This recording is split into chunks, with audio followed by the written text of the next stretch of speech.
और इस वक्त की बड़ी खबर, अमेरिका के वॉशिंगटन में शनिवार को संदिग्ध में व्हाइट हाउस के पास तकरीबन 30 राउंड फायरिंग की है। घटना के समय अमेरिकी राष्ट्रपति डोनाल्ड ट्रंप व्हाइट हाउस के अंदर ही मौजूद थे। रिपोर्ट के मुताबिक व्हाइट हाउस के संदिग्ध हमलावर ने सिक्योरिटी चेक पॉइंट पर गोलियां बरसाई हैं, गोलियां चलाई हैं, जहां यूएस सीक्रेट सर्विस के अधिकारी तैनात थे। आपको घटनास्थल की तस्वीरें भी दिखा रहे हैं। अफसरों की जवाबी कार्रवाई में संदिग्ध हमलावर को गोली लगी है। हॉस्पिटल ले जाने पर उसकी मौत हो गई है। इस गोलीबारी में एक आम नागरिक की भी गोली लगने से वो जख्मी हुआ है। अधिकारियों का कहना है कि अभी ये साफ नहीं है कि उसे हमलावर की गोली लगी या फिर जवाबी फायरिंग के दौरान चोट पहुंची है।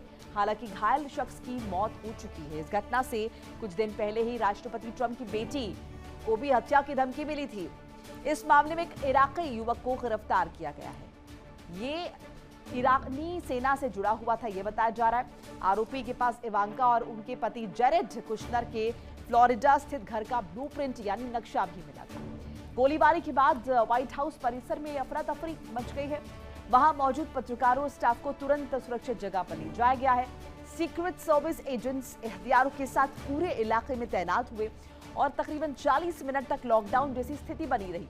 FBI, सीक्रेट सर्विस और अन्य सुरक्षा एजेंसीज ने इलाके को घेर लिया है और जांच शुरू कर दी है। व्हाइट हाउस कॉम्प्लेक्स के नॉर्थ लॉन को खाली करा दिया गया है। FBI डायरेक्टर काश पटेल ने सोशल मीडिया पोस्ट में कहा है कि सुरक्षा एजेंसीज फायरिंग की खबर पर कार्रवाई कर रही हैं। तो ये बड़ी जानकारी आपके साथ साझा कर रहे हैं किस तरीके से एक बार फिर से व्हाइट हाउस के बाहर गोलियां जो है वो बरसाई गई हैं। बड़ी खबर आपको बता रहे हैं, अमेरिका से आ रही है। व्हाइट हाउस के बाहर भीषण गोलीबार। तो ये बड़ी जानकारी और बड़ी खबर आपको बता रही है, जहां पर अमेरिका में व्हाइट हाउस के बाहर भीषण गोलीबारी की खबर आ रही है। व्हाइट हाउस के पास 25 से 30 राउंड गोलियां चली हैं। सीक्रेट सर्विस ने हमलावर को गोली मारी। व्हाइट हाउस में गोली चलाने वाले संदिग्ध की मौत हो चुकी है। 21 साल का ये संदिग्ध हमलावर बताया जा रहा है। सीक्रेट सर्विस ने पूरे इलाके की घेराबंदी कर ली है। फायरिंग के दौरान व्हाइट हाउस में ही थे डोनाल्ड ट्रंप। ऐसे में सवाल उठ रहा है कि क्या डोनाल्ड ट्रंप ही निशाने पर थे। व्हाइट हाउस की छत पर स्नाइपर की तैनाती। तो ये बड़ी जानकारी आपके साथ साझा कर रहे हैं। और देखिए, आपको घटनास्थल की तस्वीरें भी लगातार दिखा रहे हैं। इसके साथ साथ आप समझिए, जो हमलावर था उसका नाम था नासिर बेस्ट। हमलावर का नाम नासिर बेस्ट था। हमलावर नासिर की तस्वीर सामने आई है। जवाबी कार्रवाई में हमलावर नासिर, हालांकि देर हो गया, 21 साल का युवक है, आप तस्वीरों के जरिए देख रहे हैं। 21 साल का नासिर बेस्ट हमलावर था, जो कि जवाबी कार्रवाई में ढेर हो गया है। 25 से 30 राउंड उसने गोलियां बरसाई हैं व्हाइट हाउस के बाहर। और इसके साथ आप ये समझिए, उस वक्त राष्ट्रपति डोनाल्ड ट्रंप जो है वो व्हाइट हाउस के अंदर ही मौजूद थे। ऐसे में सवाल बड़ा ये कि क्या डोनाल्ड ट्रंप ही निशाने पर थे। इससे पहले इवांका जो है, अगर हम इवांका ट्रंप की बात करते हैं, डोनाल्ड ट्रंप की बेटी, तो उनकी हत्या की साजिश की बात भी सामने आई है। और उससे कुछ दिन पहले आपको याद होगा, पत्रकारों का इवेंट था जहां पर डोनाल्ड ट्रंप की मौजूदगी थी, उनकी पत्नी मौजूद थी, उनके कैबिनेट के साथ ही मौजूद थे। वहां पर भी एक हमलावर दाखिल होता है और इस तरीके से गोलियां बरसाता है। तो बहरहाल अगर इन तमाम कड़ियों को हम जोड़ें तो कहीं ना कहीं सवाल ये खड़े हो रहे हैं कि अमेरिका में किस तरह की स्थिति बनी हुई है।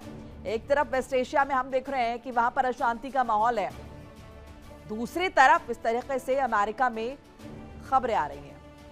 अब देखिए, ये जो हम जिसका जिक्र कर रहे हैं, नासिर बेस्ट जिसकी बात करें, ये कौन था, इसे लेकर भी जरा इंफॉर्मेशन आपको बताते चले। 21 साल का ये युवक बताया जा रहा है, जो कि अमेरिका के मैरीलैंड राज्य का रहने वाला था।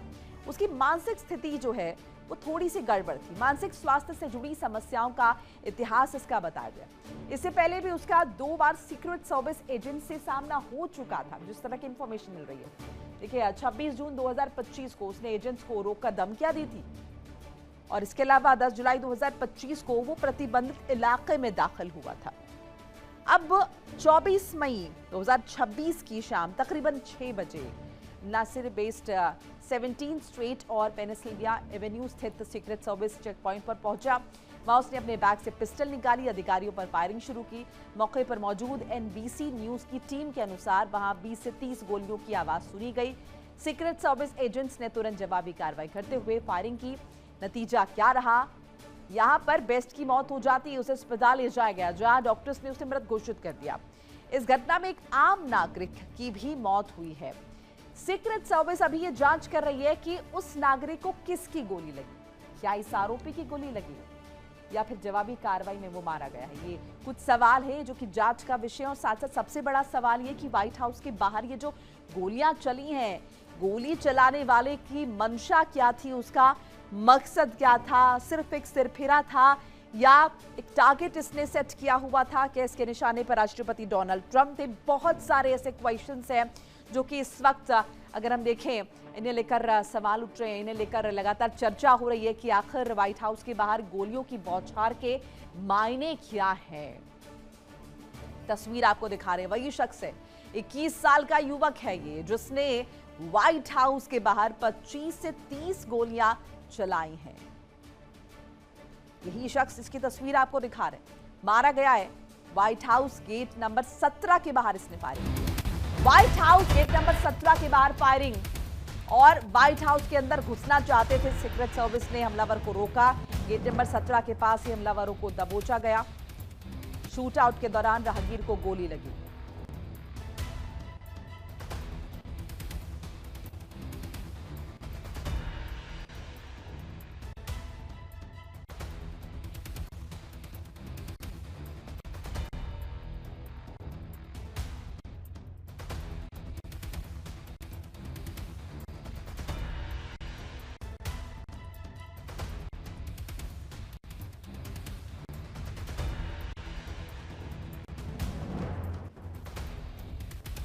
तो देखिए तस्वीरें आप देख रहे हैं, सीक्रेट सर्विस ने हमलावर को रोका है।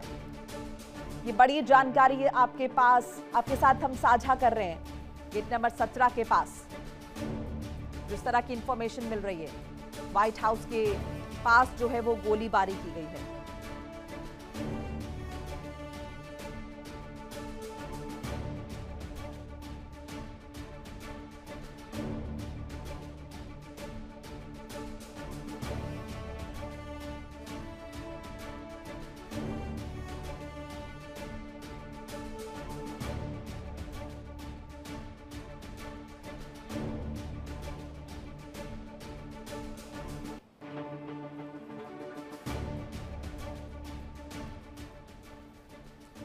तो देखिए ये पूरी जो घटना है, ये स्थिति जो है, ये व्हाइट हाउस की बाहर की है, जहां पर 25 से 30 राउंड फायरिंग हुई है।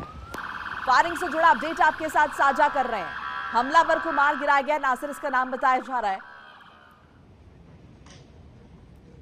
और इसी पर ज्यादा चर्चा करने के लिए हमारे साथ कुछ खास मेहमान जुड़ रहे हैं। एक एक करके तारुफ करा देते हैं। हमारे साथ ग्रुप कैप्टन यूके देवनाथ जी हैं, रिटायर्ड रक्षा विशेषज्ञ के तौर पर जुड़ रहे हैं। मनोज कुमार जी हैं, भू राजनीतिक विश्लेषक हैं।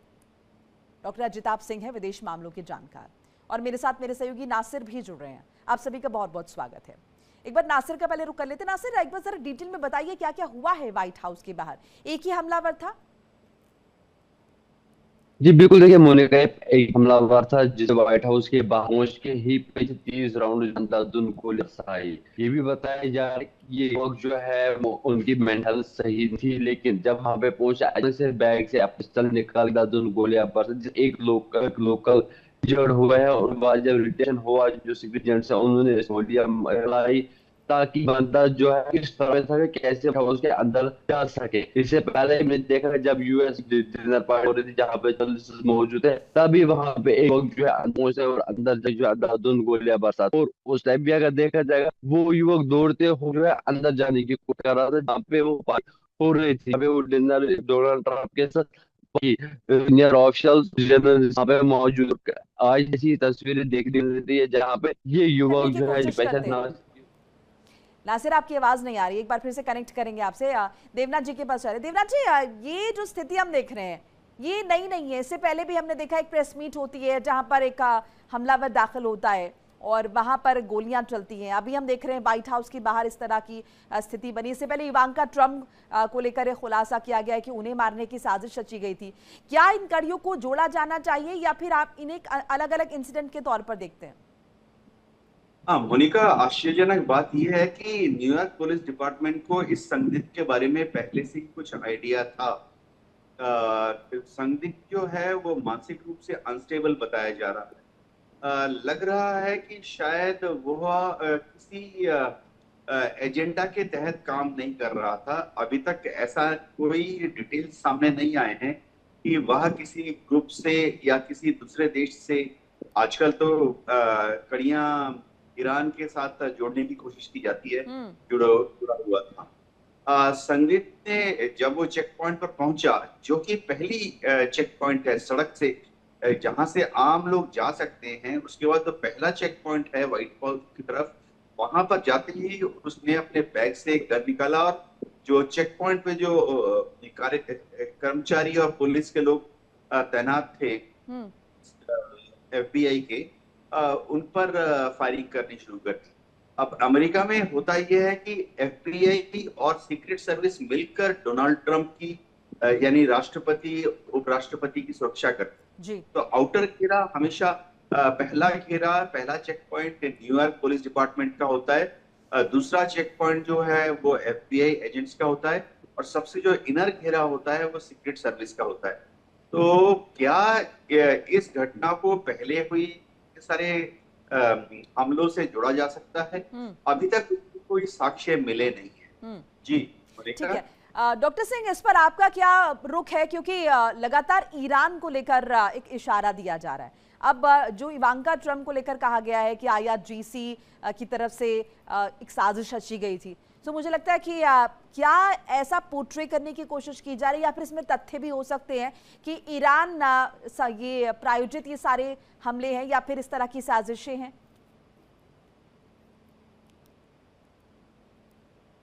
एक बार अनम्यूट कर लीजिए डॉक्टर सिंह, एक बार अनम्यूट कर लीजिए प्लीज। नहीं, आप ऑडिबल नहीं है डॉक्टर सिंह, अनम्यूट एक बार कीजिए प्लीज। नहीं, मैं आपको सुन नहीं पा रही हूँ, फिर से कनेक्ट करने की कोशिश करते हैं।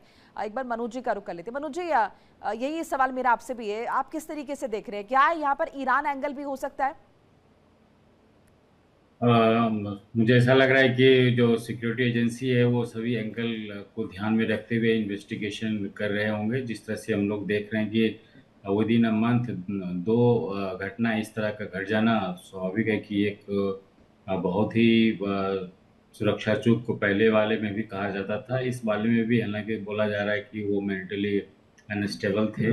और लेकिन ऐसी भी घटना बहुत बड़ी बात है, क्योंकि इस समय भी जो है व्हाइट हाउस में ही ट्रंप थे जब ये घटना घटी, लगभग 6 बजे की बात कही जा रही है। तो स्वाभाविक है कि वो ऐसी घटना ना घटे, इसको लेकर के वो सुरक्षा एजेंसियों को और तत्पर रहना पड़ेगा। और सभी एंगल हो सकता है, जिस तरह से हम लोग देख ही रहे हैं कि जब से ट्रंप जी का जो सेकेंड टेन्योर रहा है, तब से जो है कुछ न कुछ होते रहा है। जिस तरह से हम लोगों ने देखा स्टार्टिंग में ट्रंप वार जो है शुरू हुआ था डिफरेंट कंट्रीज में, और उसके बाद वेनेजुएला में जो घटना घटी, और अभी हम लोग ईरान में भी जो देख रहे हैं वार।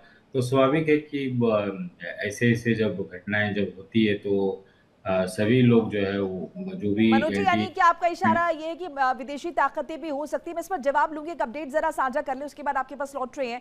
फायरिंग के वक्त व्हाइट हाउस में रिपोर्टर जो है मौजूद है, ऐसे में कैमरों में रिकॉर्ड हुई है गोलियों की आवाज भी, आपको सुनाएंगे भी और वो तस्वीरें भी आपके साथ साझा करेंगे, क्योंकि जिस वक्त ये गोलियां चली हैं वहां पर रिपोर्टर्स भी मौजूद थे और रिपोर्टिंग चल रही थी, जो कि एक डेली रूटीन होता है मीडिया कर्मियों का।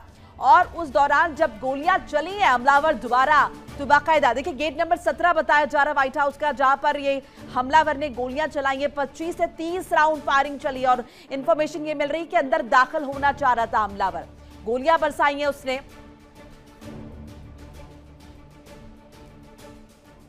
That President Trump has said a deal is close, only for the two sides to remain far apart.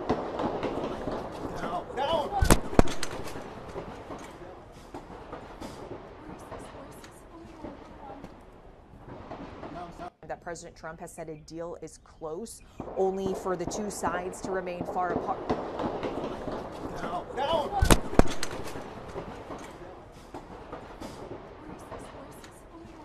देखिए ये आप जो तस्वीरें देख रहे हैं, ये एक रिपोर्टर है जो उस वक्त रिपोर्ट कर रही थी और एकाएक यहाँ पर तड़तड़ाहट गोलियों की आवाज आती है, उसके बाद वो सहम जाती है और खुद को बचाने की कोशिश करती है। मनोज जी, आप अपनी बात पूरी कर लीजिए। इससे पहले जो आपने जिक्र किया कि वेनेजुएला की आपने बात रखी, आपने ईरान का जिक्र किया, यानी कि ये जो विदेशी एंगल है इससे भी हम इनकार नहीं कर सकते। हाँ, इसको भी हम लोग रूल आउट नहीं कर सकते हैं। और जो आपने वीडियो हम लोगों ने अभी देखा, हाँ। जब ये घटी होगी तो बहुत ही भयावह सीन होगा। ऐसा लग रहा है कि लगभग 1 घंटा तक जो है, जब तक पता ना लग गया हो कि एक्चुअली हुआ क्या था, कौन था involve, like suspect mental unstable बताया जा रहा है, तो बहुत ही भयावह स्थिति होगा। मुझे ऐसा लग रहा है कि आने वाले समय में इसको लेकर के सिक्योरिटी एजेंसी ऑल अलर्ट होगी। और हम लोग देख रहे हैं, लास्ट टाइम भी हम लोगों ने देखा कि जो अमेरिका में भी जो वहाँ पे इशू है, जैसे लोग परेशान हो जाते हैं कि इन्फ्लेशन बढ़ गया, वो महंगाई बढ़ गया, इसको लेकर के भी वो हम लोगों ने देखा लास्ट टाइम भी कि ट्रम्प की जो भी इंटरव्यू व्यूज है उसको हम लोग बातचीत के दौरान एड्रेस होना चाहिए। जो भी यूथ है वो इस तरह के एंटी एक्टिविटी में इन्वॉल्व ना हो। तो सभी एंगल को मुझे लग रहा है कि सुरक्षा एजेंसियां जरूर इसमें ध्यान देगी, और चाहे इंटरनल हो और एक्सटर्नल हो। एक्सटर्नल तो ज़्यादा कहा जा सकता है, जिस तरह से हम लोग देख रहे हैं कि पूरा वर्ल्ड जो है किसी न किसी रूप में इस तरह की घटना से, ईरान वार जो हुआ है वो अफेक्टेड है। और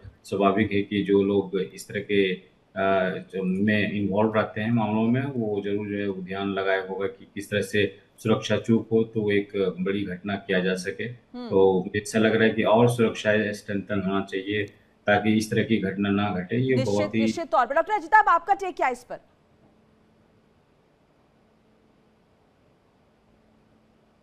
You're still not audible, Dr. Singh. I'm really sorry. I'll get back to you. एक बार फिर से यूके देवनाथ जी का। डॉक्टर यूके देवनाथ जी, हम जिक्र यहाँ पर कर रहे हैं ईरान की, हम लगातार बात कर रहे हैं। क्या आपको लगता है कि ईरान को भी पोर्ट्रे करने की कोशिश की जा रही है? क्योंकि इससे पहले जब हमने देखा युद्ध की जब शुरुआत हुई थी 28 फरवरी को और खामेनी साहब को मारा गया था डोनाल्ड ट्रंप द्वारा, तो उन्होंने जिक्र किया था कि मुझे मारने की साजिश रची जा रही थी, अगर मैं नहीं मारता तो मुझे मार दिया जाता। फिर उसके बाद बीच में जब व्हाइट हाउस पर अटैक, जब प्रेस मीट होती है होटल हिल्टन में, तब भी इस बात का जिक्र हुआ था। ईरान एक एंगल जो है सामने आता है, मीडिया में उछाला गया था। अभी इवांका ट्रंप को लेकर ये जो खुलासा हुआ है, सो इस पर्टिकुलर इंसिडेंट के बाद आपको लग रहा है कि ईरान एंगल भी पोर्ट्रे करने की कोशिश की जा रही है अमेरिका एजेंसियों द्वारा या फिर मीडिया द्वारा? मोनिका, देखो,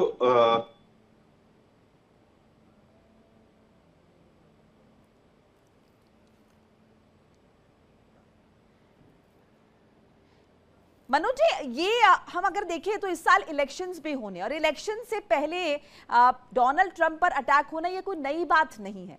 सो क्या इससे भी हम कोरिलेट करके देख सकते हैं?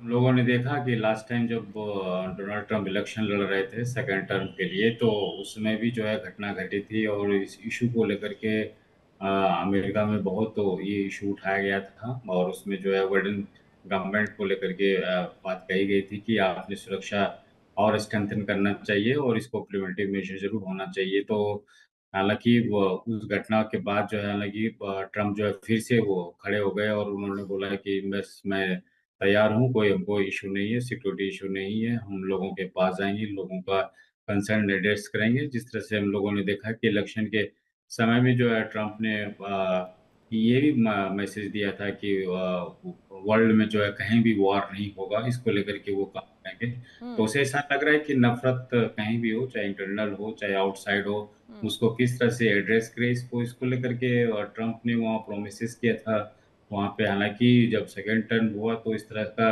हम लोग नहीं देखे, और हम लोग देख रहे हैं कि पिछले 1 मंथ में अगर 2 बार इस तरह की अगर घटना घटती है तो स्वाभाविक है कि और सुरक्षा स्ट्रेंथन करने की जरूरत है। और जो पॉलिसी भी है, मुझे लग रहा है कि उस पर भी जरूर ध्यान देना चाहिए कि। और मनोज जी, अगर हम गन कल्चर की बात करें तो उसे लेकर भी हमने कितने इंसिडेंट देखे। ये तो चलिए डोनाल्ड ट्रंप से, व्हाइट हाउस से जुड़ा हुआ है, वैसे भी हम इस तरह की वारदातें, घटनाएं सुनते रहते हैं। मैं आपके पास लौट रही हूँ, ईरान जंग और उससे पहले भी ट्रंप पर कई बार फायरिंग की घटना हो चुकी है। यानी ट्रंप को निपटाने के लिए ईरान कोई भी कसर नहीं छोड़ रहा है। इससे पहले भी ट्रंप आरोप लगा चुके हैं कि ईरान मेरी हत्या करवा सकता है। ये आरोप डोनाल्ड ट्रंप द्वारा लगाया गया है कि ईरान मेरी हत्या करवा सकता है, इसलिए ये स्टेप पहले ही अगर हम देखें वो अमेरिका द्वारा लिया गया है। अब आपको विस्तृत तरीके से बताते हैं कि ट्रंप पर कब कब हमले की कोशिश हुई, मारने की कोशिश हुई, कब कब उन पर अटैक्स हुए। देखिए, सबसे पहले हम जिक्र करते हैं 13 जुलाई 2024 का। ये जो आप तस्वीरें देख रहे हैं, ये तस्वीरें बहरहाल तब की हैं जब होटल हिल्टन में एक इवेंट ऑर्गेनाइज हुआ था, जहां पर तमाम पत्रकार पहुंचे थे, कॉन्फ्रेंस थी। वहां पर ये तस्वीरें जो हम आपको दिखा रहे हैं, यहां पर डोनाल्ड ट्रंप के साथ उनकी पत्नी मेलानिया ट्रंप की मौजूदगी थी, विदेश मंत्री मौजूद थे, उनके कैबिनेट के कुछ और साथी थे। इसके अलावा कई और अगर हम देखें गणमान्य लोग यहाँ पर मौजूद थे, बड़े पैमाने पर पत्रकार थे। यहाँ पर भी हमलावर दाखिल होता है, तब भी सुरक्षा एजेंसीज के इंतजामात को लेकर सवाल उठे थे। सवाल ये उठे थे कि क्या तैयारियां की गई हैं। ऐसे में लगातार उसके बाद डोनाल्ड ट्रंप ने भले ही पीठ थपथपाई हो अपनी सीक्रेट एजेंसी की और कहा हो कि वक्त रहते किस तरीके से यहाँ पर स्टेप लिया गया और फ्रैक्शन ऑफ सेकंड्स में वो रिस्पांस दिया गया। बहरहाल एक बार फिर से लौटते हैं कि कब कब ये अटैक्स हुए हैं। तो 13 जुलाई 2024 को चुनावी रैली के दौरान 20 साल के थॉमस ने ट्रंप पर फायरिंग की। एक गोली ट्रंप के दाहिने कान के ऊपर हिस्से को छूकर निकल गई। इसके बाद देखिए, वेस्ट पाम बीच फ्लोरिडा में 15 सितंबर 2024 को ट्रंप अपने गोल्फ क्लब में खेल रहे थे, तब एक संदिग्ध पकड़ा गया। 58 साल के रियान वेस्ले के पास AK-47 जैसी राइफल बरामद हुई थी। ट्रंप पर फायरिंग करने से पहले पकड़ लिया गया था। अब अगर हम ईरान से जुड़ी साजिश की बात करते हैं तो जुलाई 2024 में जरा पाइए, अमेरिकी अधिकारियों ने एक पाकिस्तानी नागरिक आसिफ मर्चेंट को पकड़ा। ट्रंप की हत्या के लिए ईरान के इशारे पर सुपारी देने की साजिश रची गई थी। ईरानी एजेंट की योजना का जिक्र करें और अक्टूबर 2024 की बात करते हैं। IRGC के एक एजेंट फरहाद को ट्रंप की हत्या का प्लान तैयार करने का काम सौंपा गया। ट्रंप प्रशासन ने समय रहते विफल कर दिया था इसे। अब इसके बाद देखिए, फरवरी 2026 यानी कि इस साल की हम बात करें, मारे लागो घुसपैठ का जिक्र करें। फ्लोरिडा में ट्रंप के मारे लागो रिजॉर्ट के गेट पर एक हथियारबंद युवक ने घुसने की कोशिश की। सुरक्षा बलों की चेतावनी के बाद भी जब उसने हथियार नहीं डाला तो स्थिति किस तरह की बन गई। उसके बाद हम बात करते हैं 24 अप्रैल 2026 की, जब वॉशिंगटन के हिल्टन होटल, जिसकी तस्वीर आपको स्पेसिफिकली हम दिखा रहे हैं क्योंकि ये बहुत रीसेंट का इंसिडेंट है। जो आज जिस तरह की हमने देखा, ये तस्वीरें आई है, जो खबर आई, उससे पहले ये वाला जो इंसिडेंट है ये बिल्कुल रीसेंट का है। 24 अप्रैल 2026 वॉशिंगटन में होटल हिल्टन, यहाँ पर हथियारबंद एक युवक दाखिल हो जाता है इतनी सिक्योरिटी के बीच, और उसके बाद वो किस तरीके से यहाँ पर गोलियां बरसाता है। सवाल उठे सीक्रेट सर्विस को लेकर, सवाल उठे वो प्रोटोकॉल कहाँ हैं, सवाल उठे कि वो तैयारियां कहाँ हैं जो एक राष्ट्रपति के अगर हम देखें प्रोटोकॉल में होती हैं, उनकी सुरक्षा में होती हैं, और वो भी जब अमेरिका जैसे महादेश या फिर कहे कि महाशक्ति का जब हम जिक्र करते हैं। बहरहाल एक छोटा सा ब्रेक हमें लेना होगा। इंडिया डेली आपके स्मार्ट टीवी पर भी मौजूद है। इंडिया डेली 24/7 इन सभी प्लेटफॉर्म पर आप लाइव देख सकते हैं।